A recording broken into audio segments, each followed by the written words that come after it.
I know how it feels sitting up there, tears in my eyes. You are listening to the Mari Mukunda Show on Salam Media. It is 12:35 on this fourth day of November 2020.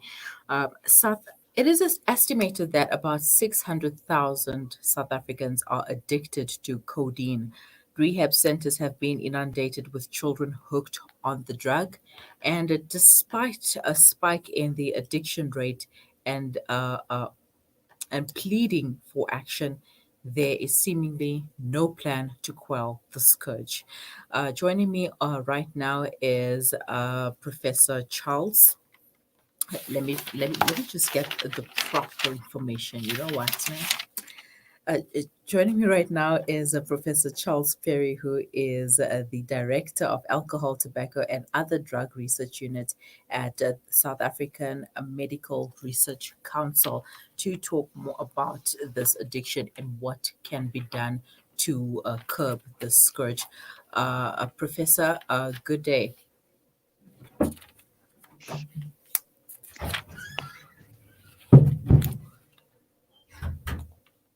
Hi, Professor Charles.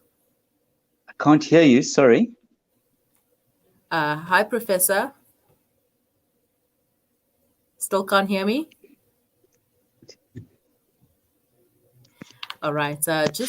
Professor, try refreshing, and we'll get back to you in a moment, so that you'll be able to hear me. So, yeah, we're going to find out about this codeine addiction. And joining me in studio is my producer, Salailo Mahwidiri.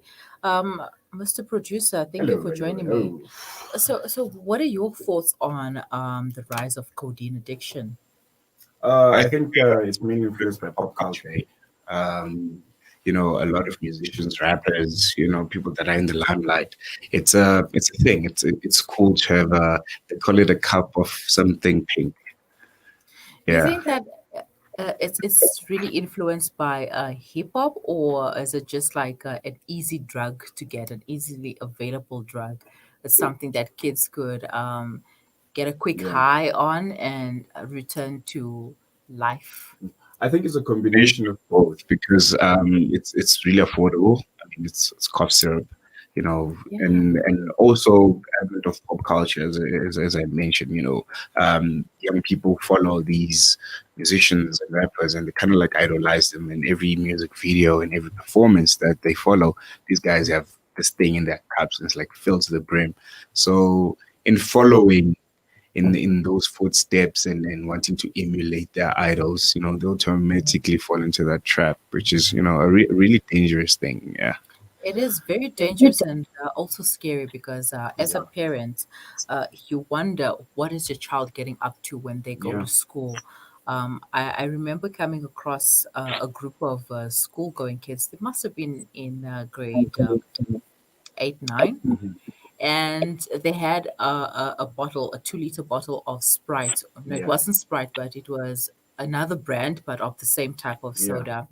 And you know, That's when called, when you see the soda, you immediately know that they are yeah. going to be using that for their Yeah. drugs. They're going to be using that They're for, sponging it. It's called sponging. yeah. Yeah. So they sponge the codeine with the Sprite. So yeah. That actually triggers the drug when once you mix it with Yeah. the Sprite, and it becomes that dangerous drug. Hmm. So I was quite shocked to see that these kids are such a young age, Yeah. and they are doing this. They are taking these type of drugs, and what happens after taking these drugs? It becomes an addiction, and it Yeah. becomes worse, and It they can it can also be maybe a gateway drugs, to Mhm. something heavier like Yeah. cocaine and heroin and other things.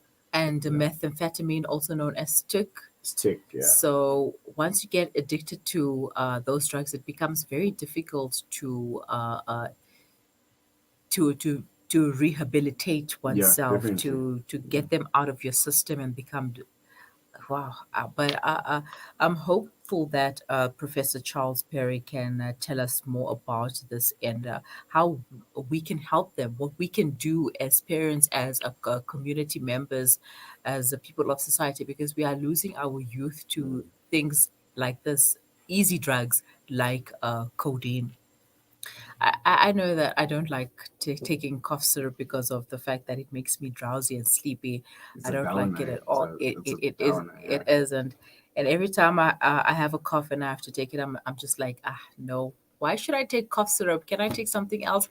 That's where the home remedies come in. Yeah. You know, mix Something your natural, lemon and something you can use honey, at home. and You know. yeah, Yeah. etc. etc. Uh, our Professor, are you on the line?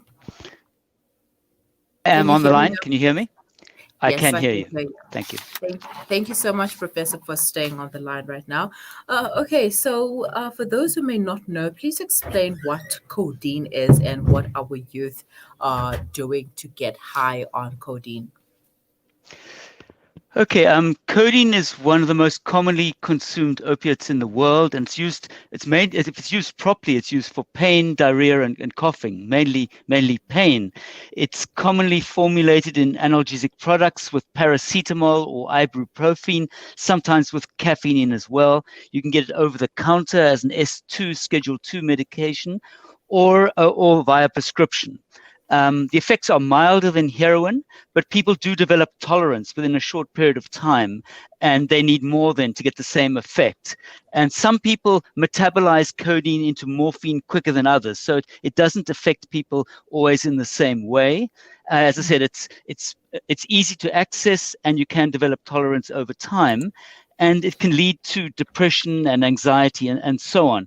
So I think we have experienced a problem in South Africa with younger people abusing it, often with cough syrups, and then they'll go on to use alcohol afterwards. And in fact, we heard of 2 deaths recently at the Vaal University of Triangle, which were ascribed to mixing codeine with alcohol. So it is problematic and something we need to, obviously be aware of and try to prevent without necessarily making codeine products less available for those who need them. So it's a balancing act, but certainly when we talk about young people, and we need to deal with the abuse of codeine.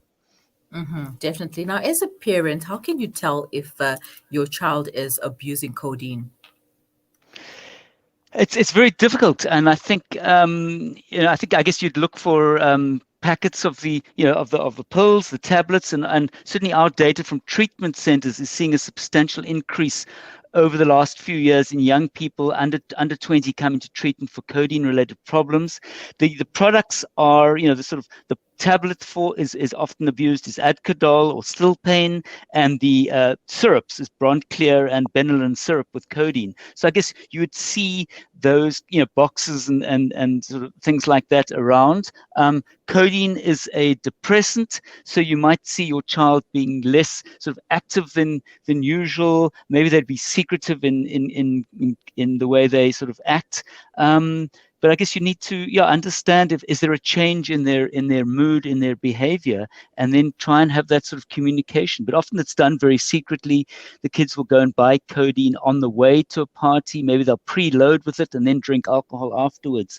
So it's not easy being a parent, but you need to know your child and what's normal for them, and if they're acting differently, and showing the sort of side effects of there are some side effects when you mix alcohol with a product like codeine. Lightheadedness, drowsiness. Drowsiness is one thing you'd notice. They're more sort of depressed mood. Particularly if you take it with alcohol, you're getting a double effect of alcohol, which is a depressant as well. Wow. Now, where does the usage of codeine stem from? I know that earlier on with my producer, we were having a chat, and he mentioned from hip hop culture that perhaps the youth want to emulate their favorite hip hop stars. Yeah, certainly that was a while back. I haven't heard about it recently, but a couple of years back, we were hearing about hip hop stars talking about codeine in their lyrics, and that's sort of encouraging use amongst young people. It's seen as a hip thing to do. And you probably they don't think of themselves as being a drug addict. It's a product that's often available. Sometimes people can get it from their parents. They'll take it from the medicine cupboard and things like that. And it's easy to get from pharmacies. Mm-hmm. And because it's easy to get from pharmacies, should it be regulated? If so, what happens to those who cannot afford to pay the consultation fees? For example, if the consultation fee is 600 Rand just to get a bottle of codeine product for 35 Rand, how can we tackle that issue? Yeah, I've certainly been quite firm on saying we mustn't, jump ahead to upschedule it as a quick solution, because then, yeah, people who need a mild pain medication, maybe they're doing sport and they need some Miprodol, a couple of tablets or something like that. That's just sort of putting it out of their reach. But I think there are things we can do. We've done some things wrong.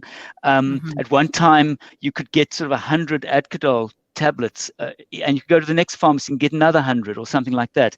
So certainly reducing pack sizes. If you go to the UK, they will sell you only 24 in a box if you're getting a Mm-hmm. tablet, and they say that's sort of 3 days worth of 8 per day, which is 4 doses of 2 tablets. 2 tablets every 6 hours being the maximum dose, and do that for 3 days. And if you need it for more than 3 days, go and see a doctor. So something like that, I think we should do. I think we need more what we call pharmacovigilance, by the Mm-hmm. pharmacists being vigilant. When I spent some time in the UK working on a project on codeine, and I'm an athlete, I run, and I came in with I had a sore sort of back pain, and I went to the pharmacist and said I'd want something similar to Miprodol. And he asked me, he said, what symptoms do you have?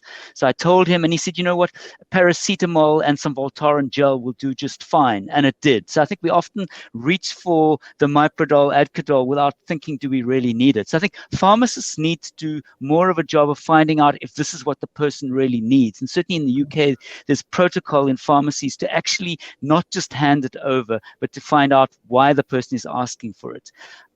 Certainly, there are also issues around there was an initiative called the Codeine Care Initiative, which actually linked pharmacies together so that you couldn't pharmacy hop. And I think we need to perhaps improve that. Now it's so easy. Most of us have access, and certainly pharmacies have access to the internet because they're sending through prescriptions, claims and things. So I think we should be linking pharmacies together so that it's not quite so easy to pharmacy hop and get that. So yeah, and I think doctors also need to be vigilant. I think we certainly came across cases of doctors in our research who were misprescribing codeine, giving it to people for far longer than they should be. It's not meant for a long-term treatment. So I think we need to, yeah, and where it's placed in the pharmacy is also important. I mean, a feeling that it shouldn't be just in boxes which people can see when they come in. It should really be behind the counter. They should have to ask for it. It shouldn't be quite so easy. And yeah, some pharmacists are selling it far too easily to children. I think we need to be particularly vigilant with young people, and not just handing over cough syrups to young people. So maybe it shouldn't be allowed to be sold as an over-the-counter for persons under 18. Yes, definitely. And I think parents should also accompany their children if they require any medication. They should actually take their own children to the doctor to make sure that they are getting the right medication for their issues. Because as parents, we should not be oblivious to what is happening in our children's lives, or pretend that they will not be exposed to such drugs, especially when they go out to schools. We don't know what they're getting up to. We don't know who they are hanging out with. So at least if parents can be a little bit more vigilant and pay attention to your child.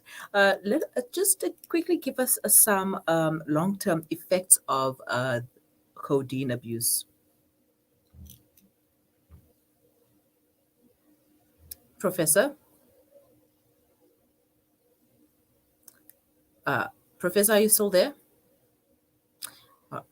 All right, Professor is, we've just lost a professor. But yeah, like I said, the parents should be vigilant, and parents should pay attention to what is going on in their children's lives. We don't know what happens when they go to school, and we cannot monitor them 24/7, but at least pay attention to the science, like Professor mentioned earlier. Professor, I'd like you to please share with us some of the long-term effects of this drug.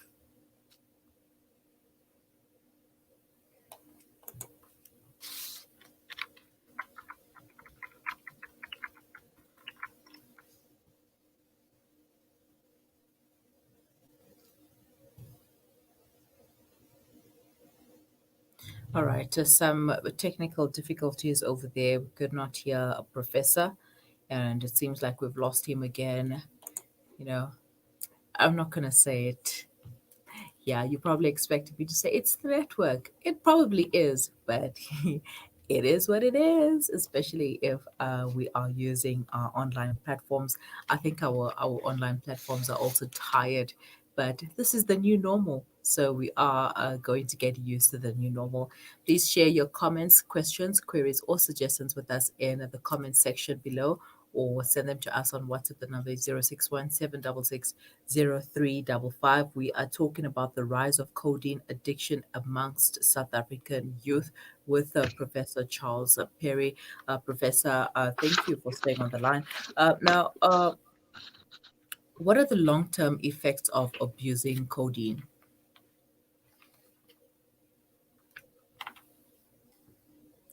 Professor, can you hear me?